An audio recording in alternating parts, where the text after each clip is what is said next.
Okay, I guess we can start. Welcome for those that have already connected. I expect some more people to join during the course of the webinar. Welcome to another webinar of the Diplo Foundation and the Geneva Internet Platform on the Internet governance and digital policy issues. As some of you might know, the others probably not, that the GIP, the Geneva Internet Platform, tries to update at the end of each month the global community about what has been happening in the field of internet governance in the previous month. So the last Tuesday of each month is actually a webinar coming from Geneva with the update. And the last webinar that we had had a number of hot issues, among which were IANA transition and other cybersecurity, but net neutrality popped up quite high in this barometer, as we call it, with a high pressure of discussions about net neutrality. Because of the guidelines prepared by the body of the European regulators, BEREC, when it comes to the implementation of the EU regulation in terms of net neutrality. So we thought it might be a really good moment to try to explain what these guidelines actually bring, how are they going to be implemented, what is their impact on Europe, but also since Europe is kind of one of the leaders in discussions about net neutrality, what could be the implications to other parts of the world, how different stakeholders see it, how the regulators see it, and so on. And it's really my pleasure to welcome Frode Sørensen, who is also a friend of ours for years in these discussions about net neutrality. He's a senior advisor at the Norwegian Communication Authority, NCOM. But he's also a co-chair of the BEREC Net Neutrality Expert Working Group. So on one hand, he's been deeply involved in the preparation of the whole process of net neutrality in Europe and within the BEREC process. But besides, and I think it's really worth mentioning, Norway was actually one of the, if I can put it that way, trendsetters when it comes to the guidelines on net neutrality. A number of years ago, I remember at the Internet Governance Forum, starting from Hyderabad in 2008 and onwards, we kept doing the workshops discussing net neutrality, and the Norwegian example was always raised as one of the interesting examples possibly working. So Frode also has a lot of experience and expertise, kind of a footprint in this discussion, and that gives me even greater pleasure to have Frode with us on the webinar. Before I pass the floor to him, just briefly what the format of the webinar is. So we'll have Frode presenting the main points related to the BEREC guidelines on net neutrality within the next 20-25 minutes with a number of slides. And afterwards, we are going to go on with the questions and answers. You can pose the questions through the chat window, so I'll be following it and collecting them. I'll try to maybe group some of them and raise as many as possible within the next hour as we have for the webinar. You are certainly invited to already start raising, as the presentation rolls, start raising the comments and questions, even discussing in the chat, and then I'll simply try to follow that and pass some of the key points to Frode after he finished the presentation. The webinar will be recorded. We'll have the recording available afterwards. But we'll share that at the end with all of you. Frode, I leave it at this, and the floor is yours, so you can start. Thank you very much, Vladimir, for this very nice introduction. I'll try to guide you through the European state of net neutrality, and I emphasize that my presentation today is an employee of the Norwegian regulator, but I'll also give my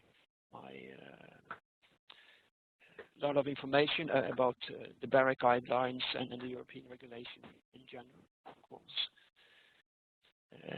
If we take a quick look at the content of my presentation, I will briefly give an introduction to net neutrality and the timeline. And after that, we'll go through different aspects of the European net neutrality, looking into the aims, the commercial and technical practices, to some extent, I guess we also have some time to explain about transparency, supervision, and enforcement. But I most of all want to have some time in the end of my presentation for a discussion about the possible impact of these guidelines from BEREC, and finally a short summary before we go into this open discussion which Vladimir will chair.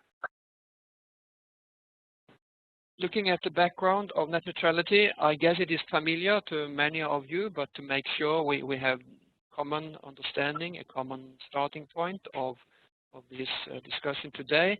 The view users have of the internet is like this. It's the over-the-top view where you have your computer as an end user and you are communicating typically to servers with information, or maybe also to some other end users. This is actually not the internet at all. This is the content that is available over the internet. So when it comes to net neutrality, it's important to understand that the net neutrality is related to the network layer, which is used to interconnect all of these computers. And if we summarize what net neutrality is in a very short phrase, we can say that first of all, content and applications that we connect and communicate over the internet is decoupled from the internet, from the network layer, and that net neutrality belongs to this network layer of the internet. So it's the transmission of information over the internet that is neutral. That's the core, the essence of net neutrality.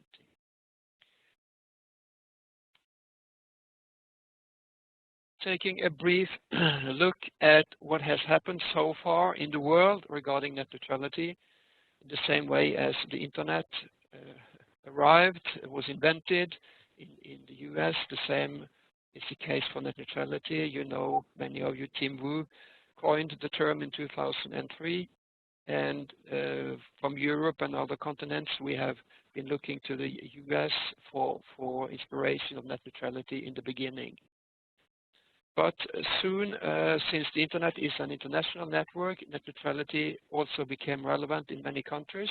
And for my home country, we started to look at this topic in 2007, and we also published national Norwegian guidelines in 2009 based on the cooperation between the different stakeholders in the Norwegian market.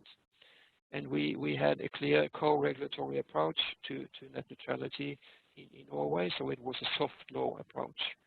But other countries in Europe, which is the focus of my presentation today, as you know, the Netherlands and Slovenia, they had hard laws in 2011 and 12. These laws were applied to the markets. If we look at the overall European level, we have the regulatory framework. The current version of it is from 2009. It didn't contain any specific regulation of net neutrality, but there was a clear aim and objective to support and promote net neutrality. The idea was then, based on this framework, to follow the development and see whether there was further need for regulation of net neutrality, more explicit regulation.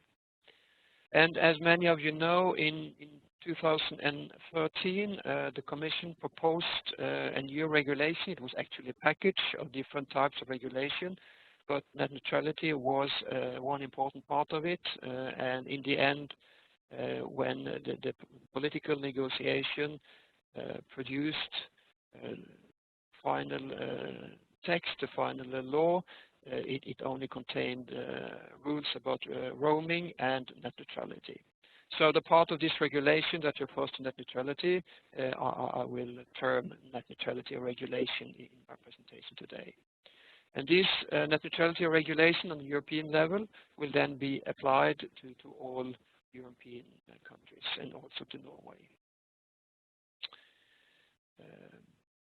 When we start to discuss now the content of this regulation, it's important to notice that there is a difference between the regulation, the law, which is decided at political level, and the guidelines which are afterwards produced by BEREC.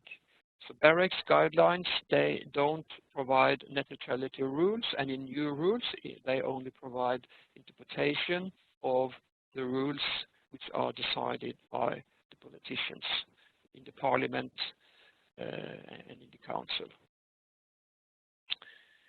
If we first of all look at the aim of the European net neutrality rules, we can read from the first recital very clearly that the aim is to safeguard equal and non-discriminatory treatment of traffic, is to protect end users, and it's also to guarantee the continued functioning of the Internet ecosystem as an engine for innovation. Very nice words, and as we all can see rather clearly, this is net neutrality. The aim is to achieve net neutrality. So even though the word net neutrality isn't used explicitly in the regulation, we can see that net neutrality is the aim here. I also make a short notice about the term end users. Sometimes we consider consumers as the typical end users, but as BEREC's guidelines has clarified, we also consider the content and application providers as a type of end users. This is also, as we saw on the diagram explaining how the Internet works and how net neutrality relates to the Internet. We can see clearly that we have both private consumer end users, and we have the other category which are the content and application providers. We can also read from the recitals the background for this regulation, why it was introduced. As you can see on my three last points, the existing regulation had an aim to promote net neutrality, but there was still a significant number of end users that were affected by traffic management practices. So there were restrictions to their use of the Internet.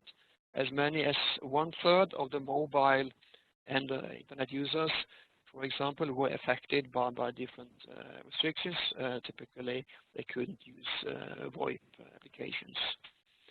And there was also a concern, as we could read from the Commission's first proposal too, that different national approaches to net neutrality arose in the European continent. And in order to facilitate the internal market, there was a goal to have a common regulation at the union level. If we go on then and look at more details to the regulation, we have both rules regarding commercial practices and regarding technical practices. Regarding commercial practices, zero rating is the most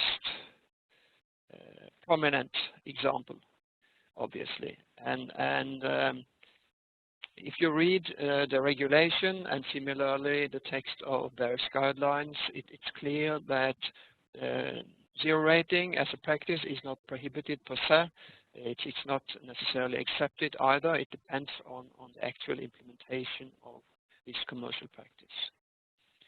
The guidance given by BEREC in this regard is that we see one example of a zero rating practice that would clearly infringe the regulation, and that's the type of practices where all applications are blocked except the zero rated application when the data cap is reached.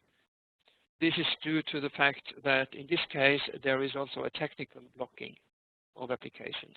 So this is why this is considered by BEREC to be a clear example of infringement regarding commercial practices. In other cases, there will typically be more or less clear.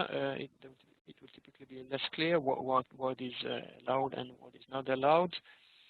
And in order to assess other practices, BEREC suggests a set of criteria in its guidelines. These criteria are circumvention of general aims of the regulation, the market position, both of access providers and content providers, its effects on end users' rights, And as I explained previously, we both consider consumers and other types of smaller businesses, as well as content and application providers. And finally, regulators should take into account the scale of the practice and availability of alternative models. Moving on to technical practices, we have both technical practices related to the Internet Access Service, and we have technical practices related to other services provided in addition to the Internet Access Service.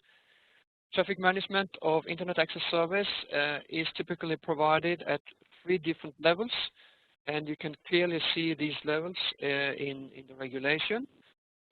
First of all, we have the ordinary best effort handling of traffic, which is the treat all traffic equally phrase used in the regulation. As a second step, the operators are also allowed to use reasonable traffic management.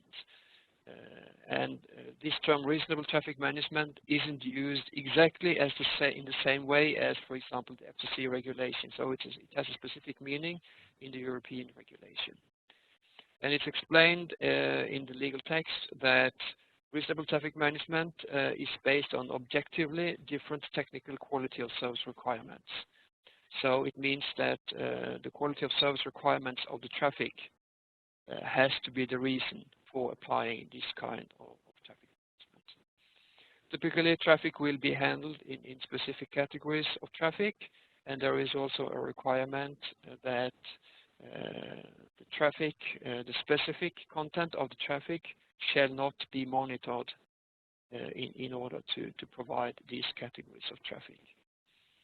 It remains to be seen to what extent this kind of traffic management will be used by operators, but anyway, this is something that is known from technical specifications, and there is a possibility for operators to do this and still be in line with the European regulation. And finally, as the third category, which contains a list of 3 different exceptions. In these exceptional cases, the operators are allowed to perform more strong way of traffic management, such as blocking of traffic or slowing down, which typically means throttling of specific applications. Only in very specific exceptional cases this is allowed, and these exceptions are compliance with other laws, its preservation of integrity and security, and finally congestion management measures. And I want to emphasize in this regard that there are still some possibilities for blocking of traffic, which sometimes is something the end user wants to do himself. And then this alternative is that any measures you as an end user perform in your terminal equipment is of course not regulated by this law. So the regulation is only related to network internal functionality. For example, blocking of traffic provided by the ISP would be regulated by this regulation. But if you, for example, want to have parental control functions on your PC, that's of course an obvious alternative for network internal practices. And finally, I also want to emphasize regarding traffic management of the Internet Access Service that regarding the specific exception of congestion management, there is a requirement that the use of this exception should be proportionate, and this relates to whether the practice is application agnostic or application specific, which is also discussed in rather detailed explanations in BEREC's guidelines. So even though congestion management is needed, you don't necessarily need to use the strongest type of congestion management. Possibly congestion agnostic traffic management could be sufficient.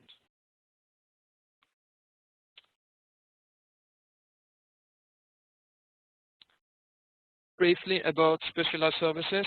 Specialized services is a concept not used in the regulation, but it's called other services than Internet access services.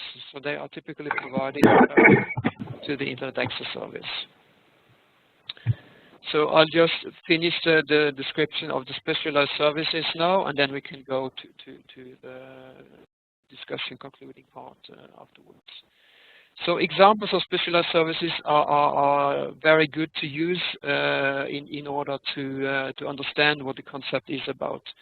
And BEREC guidelines provide 3 examples. It's the new upcoming voice over LTE in the new 4G networks. BEREC considers that this may be used as a specialized service. We have linear broadcasting IPTV services with quality requirements and real-time remote health services.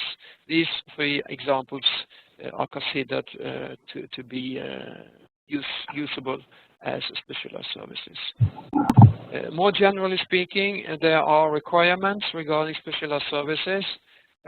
First of all, there is a requirement that there should be a necessity to have this service, which means that it can't be provided with sufficient level of quality on the Internet. The second requirement is that there is sufficient capacity to provide these together with the Internet access service. And the third requirement is that the specialized service is not supposed to be a substitute of the Internet access service, and thereby provide a way of circumventing the regulation. So I skip two slides regarding transparency requirements and supervision and enforcement. These are less complex and less discussed issues, so we can leave that for the discussion later in case you want to look into these aspects. So I just go briefly now through my discussion points, which I have an understanding there is particular concern about regarding how to understand the regulation, and then I'll close my presentation and we go over to this two-way discussion afterwards.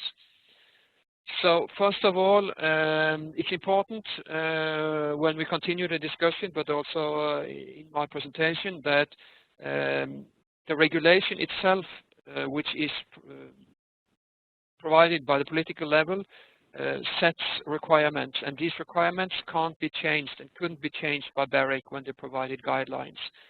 So therefore, many concerns that have been regarding the regulation are actually, in my understanding, mostly related to the regulation itself and not to the guidelines which interpret the regulation. And this we can return to afterwards when we take the discussion.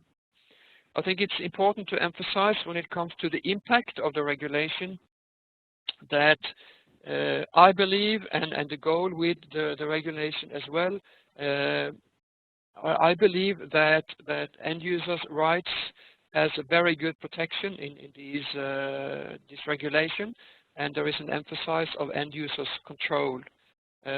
So when there is a requirement for equal treatment of traffic, and I explained there are some exceptions to this equal, and when the end user has an explicit right to run applications, there are actually no limits regarding how the end users can use his access. And this should be a very good protection to the freedom of expression, for example, which would be a more higher level impact of this kind of regulation. So from the end user's point of view, I would think there would be a very good protection. That's my understanding of the current regulation. Regarding the content and application providers, which are typically in the focus of this aspect of innovation, they are protected as end users, as I've explained already. But I also want to emphasize that it's not only still possible to innovate on the edge, there is also considerable possibility to innovate in the core of the network. If you look at more detailed discussions about technical traffic management, what is allowed and what is considered to be an infringement, there is a very good compatibility between what the regulation explains and what the internet technology has in its current toolbox, so to speak, and also upcoming technologies becoming available on the internet. And finally, there has been some concern regarding the new and upcoming 5G networks.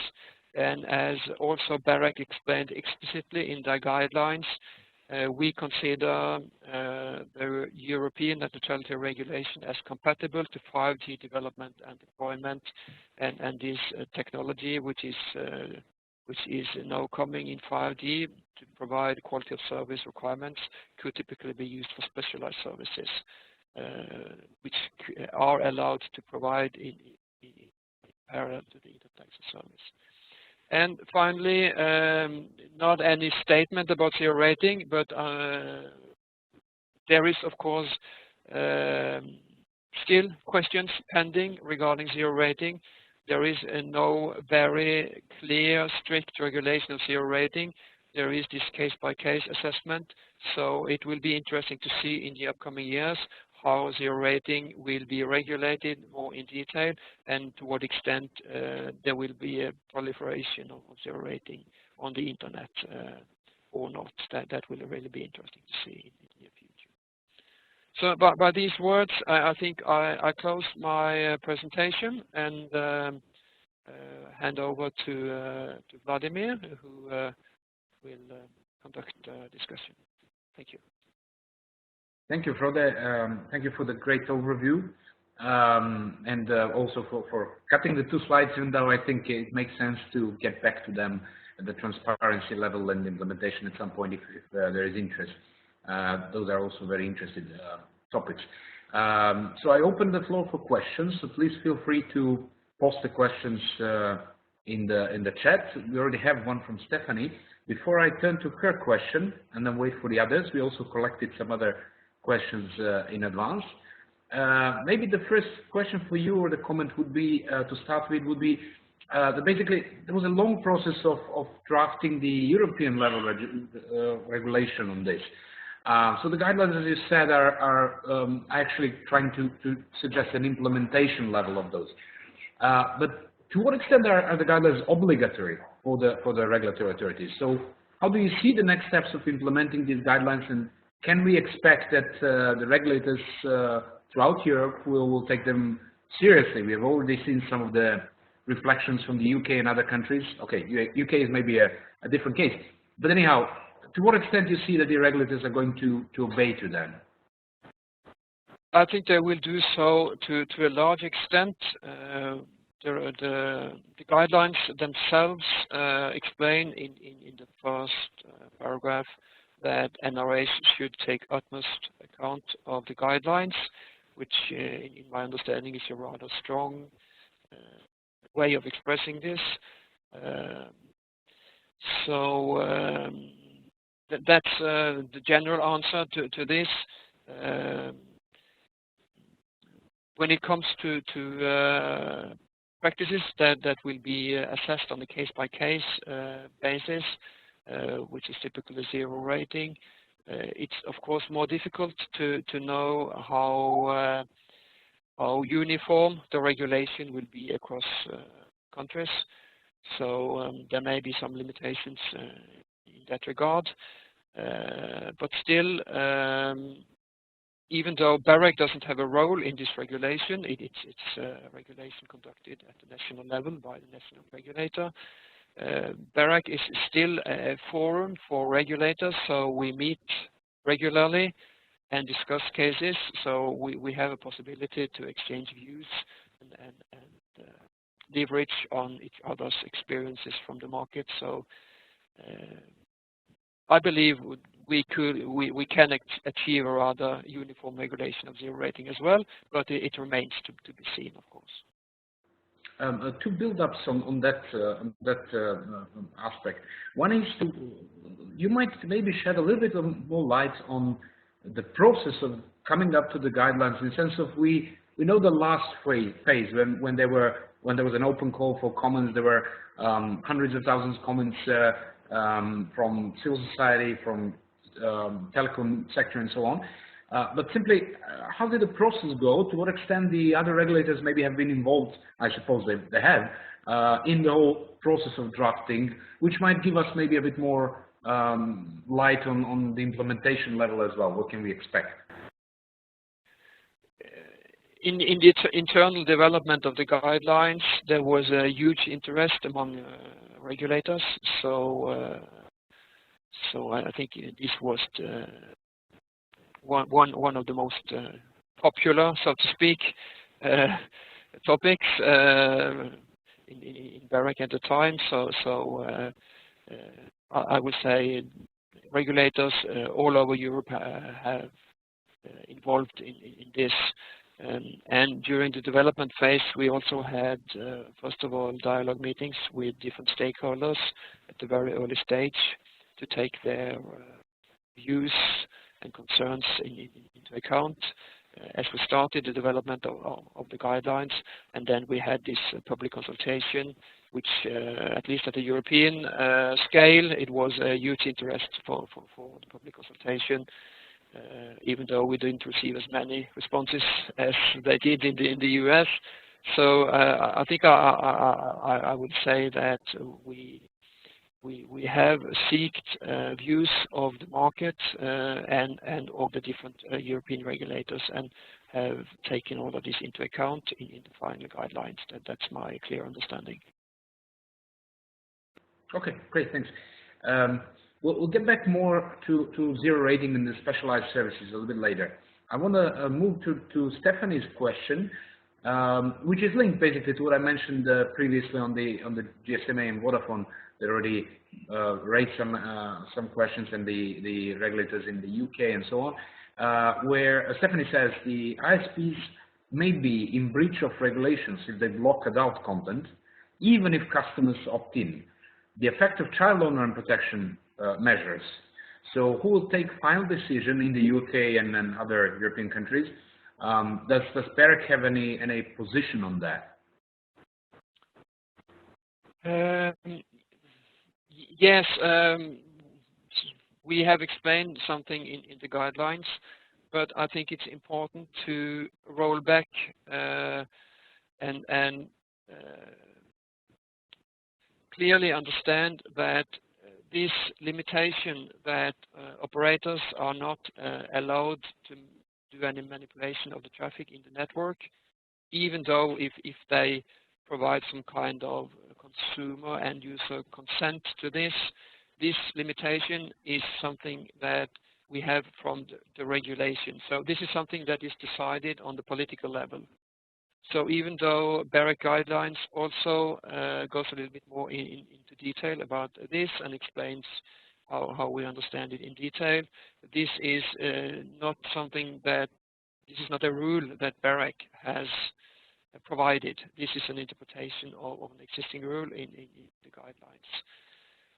Regarding how this may be handled at the national level regarding concrete practices that we have or practices that will emerge.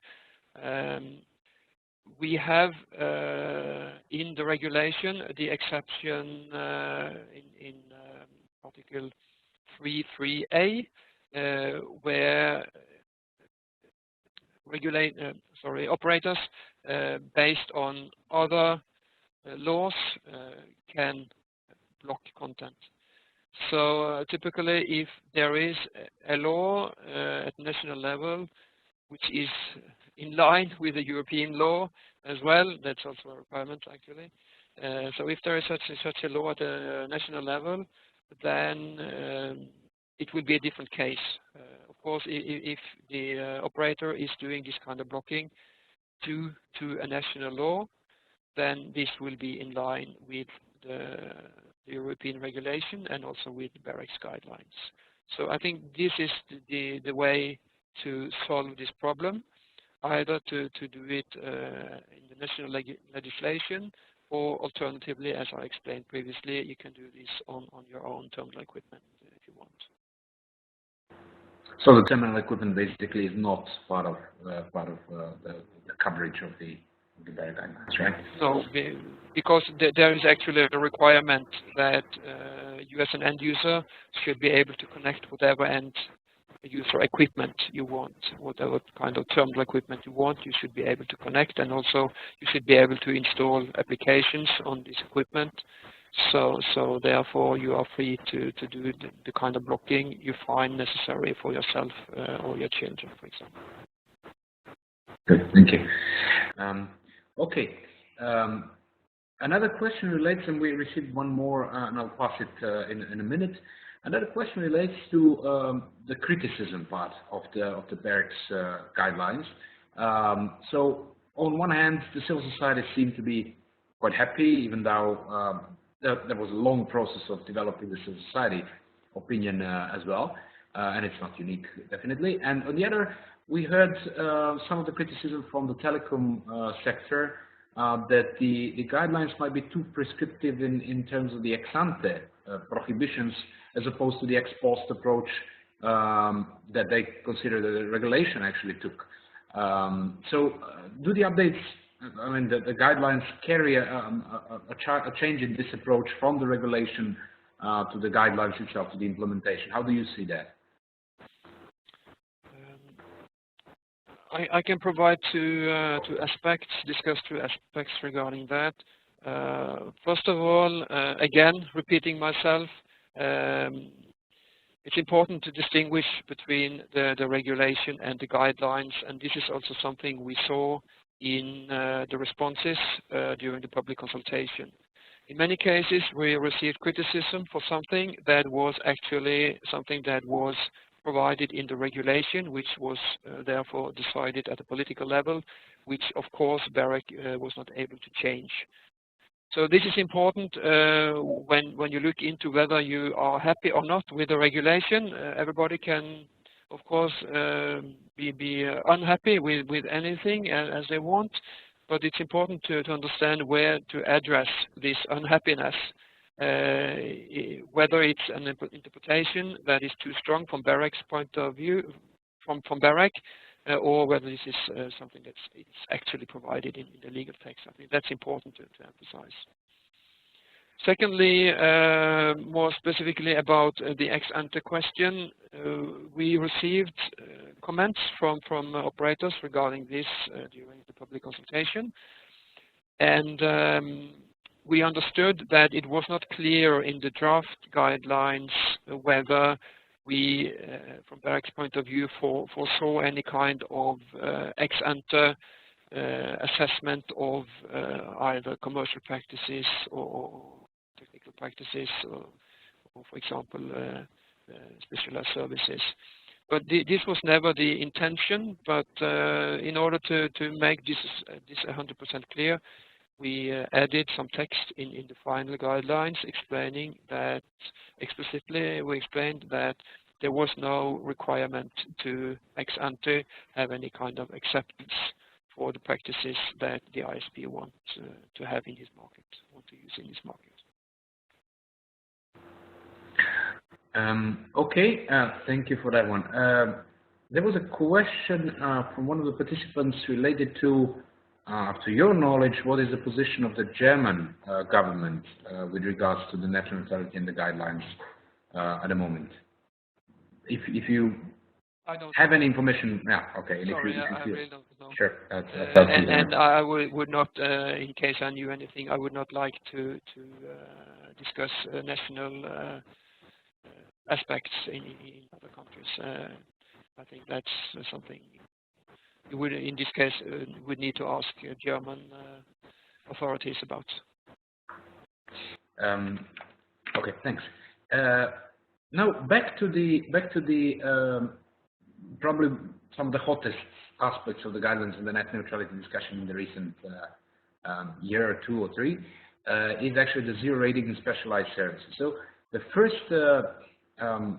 question or comment was related to a number of there was a group of individuals and think tanks that criticized aspects of the guidelines related to zero rating and specialized services, simply being worried that the guidelines might actually ban to some extent or disable zero rating and other specialized services. The question was, or kind of a suggestion, that the BEREC should instead follow, and I'll quote, permissive case-by-case approach informed by economic analysis, allowing for experimentation with beneficial forms of pricing or traffic differentiation. So in relation to that, you clearly outlined some basic guidelines when it comes to zero rating, and you mentioned that it's still, of course, open. But to what extent do you see that whether the guidelines were kind of maybe overly disabling the zero rating and specialized services, and could possibly endanger some kind of innovations and experimentation, as they put it there? If I understand you correctly, you are both addressing zero rating and specialized services, and I think we should discuss them separately, as zero rating is a practice which is not related to specialized services. Zero rating is something that's related to the Internet access. So zero rating is when you don't pay for some selected part of your traffic, of the traffic you send towards the Internet. So it's typically one content provider which you access over the Internet, and you don't count that traffic from your data cap. Alternatively, it could also be a group of content providers which you don't count. But it's anyway a question about traffic over the Internet access. And as I also explained in my presentation, there is no prohibition to provide zero rating. So in my understanding, therefore, there is possibility for experimentation, and typically if you provide some kind of beneficial services, as you use as an example, that would of course be something that would be taken into account by the regulator when he assesses the practice in the market.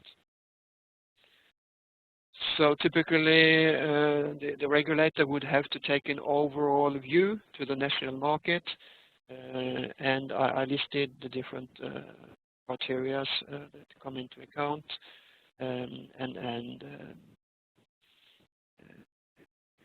you clearly would have to use a deep analysis. You would need to discuss with the providers what kind of practices they have, and see, for example, look at the market position of both the access providers and the content providers, etc., etc. So it would be a rather deep and thorough analysis that would have to be done before the regulator can draw any conclusion. So in my understanding, there definitely is a possibility to do experiments regarding zero rating. A few words about specialized services.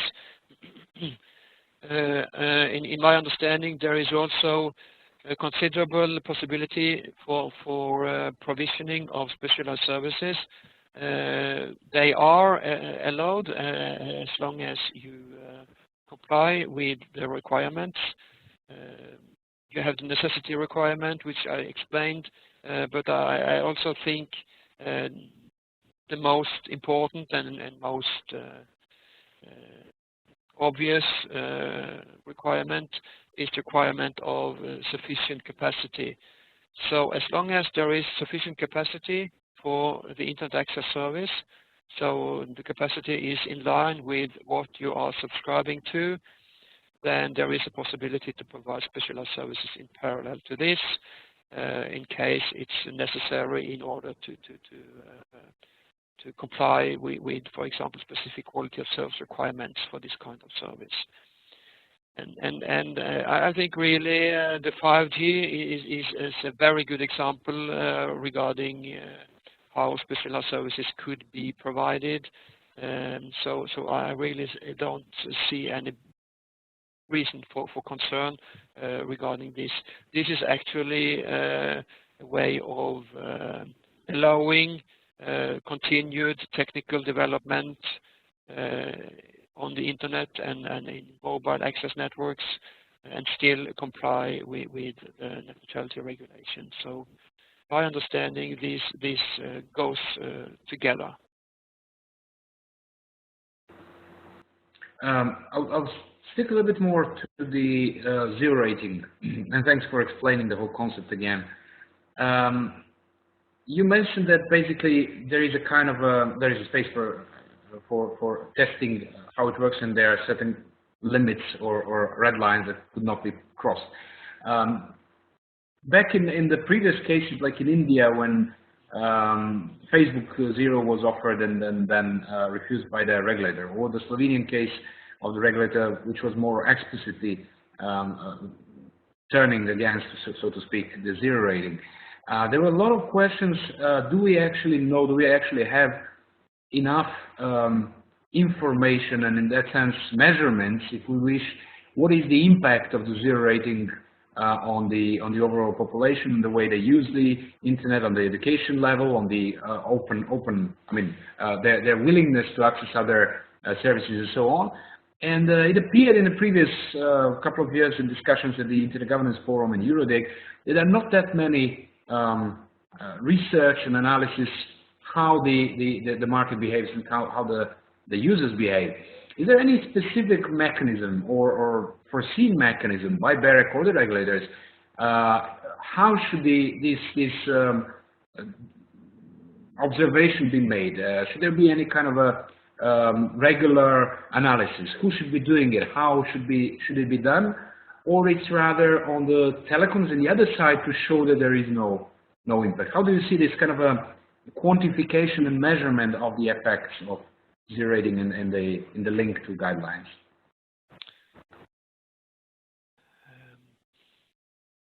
I think I will answer in two steps.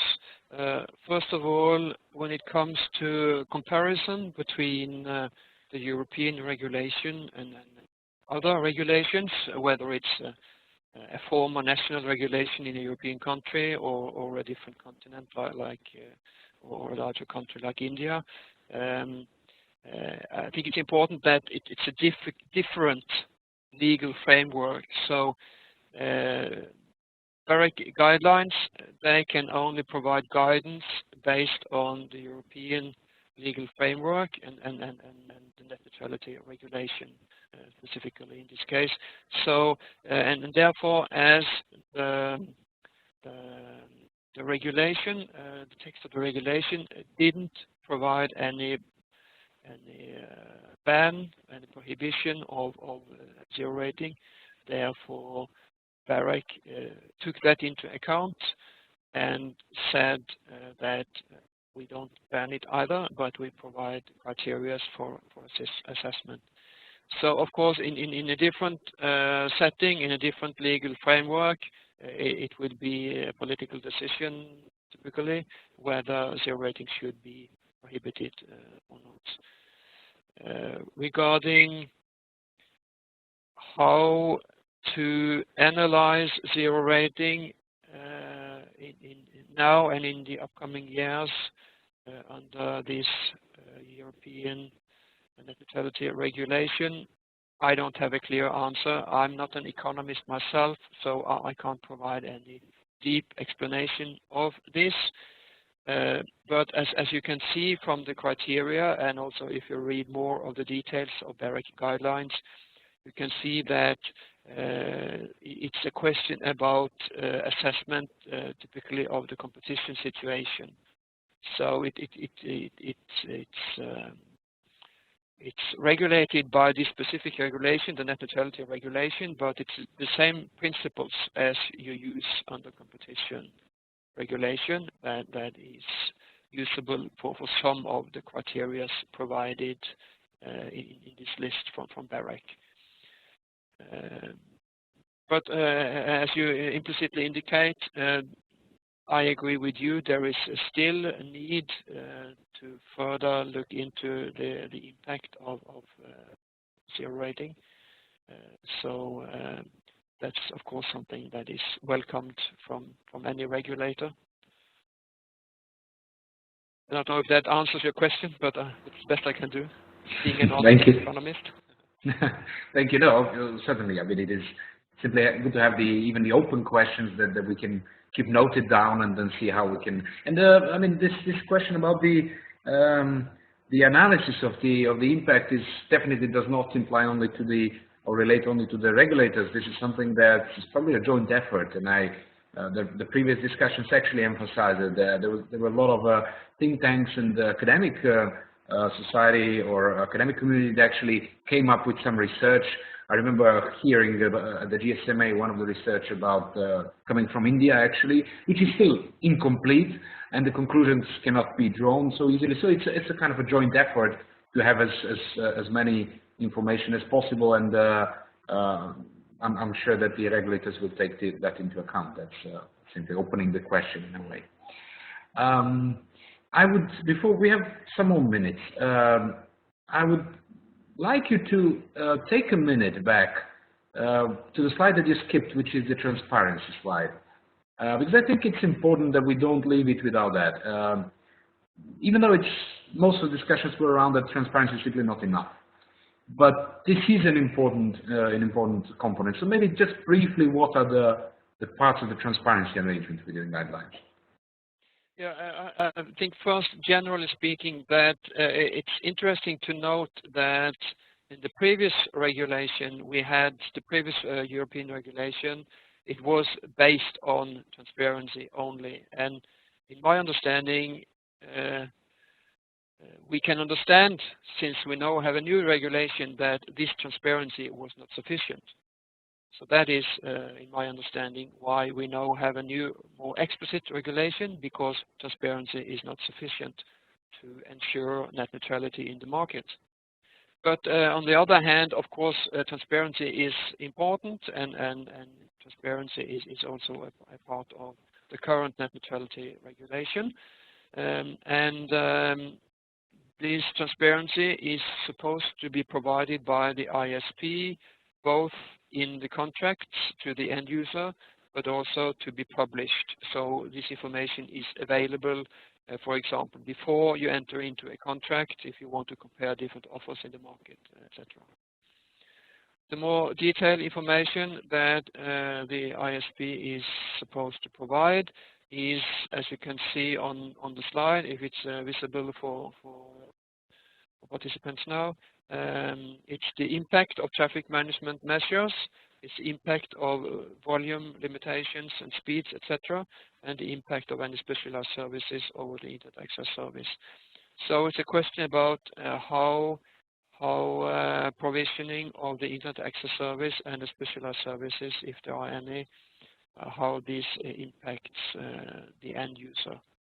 And finally, we can see there is now a requirement, a more detailed requirement regarding upload and download speeds of the Internet Access Service, and in particular in the fixed networks, where we have this concept of normally available speed, which is more in line with the typical end user experience when you are using your access service. This is actually what you are interested in. You are not so very interested in what you can receive in maximum in some cases. So I think this normally available speed would be very helpful for end users when they assess their service or when they select a new service provider. Obviously, in a mobile network, this would not be possible, or at least it would not be easy to define such a concept. So therefore, we don't have a similar concept in mobile networks. But BEREC suggests that typically the mobile speed could also be explained in a kind of a coverage map, so you can see different speeds available in different parts of the network. So that's should be more helpful than just have a figure and a number to refer to. Yep. Thanks for sharing that. I think it's still an important component, even though it's not the hottest one. We have one last question from a participant. Rory McMillian says, how strongly and widely held is the view among BEREC regulators and the Commission that that network level ad blocking is unlawful? If you can reflect on that.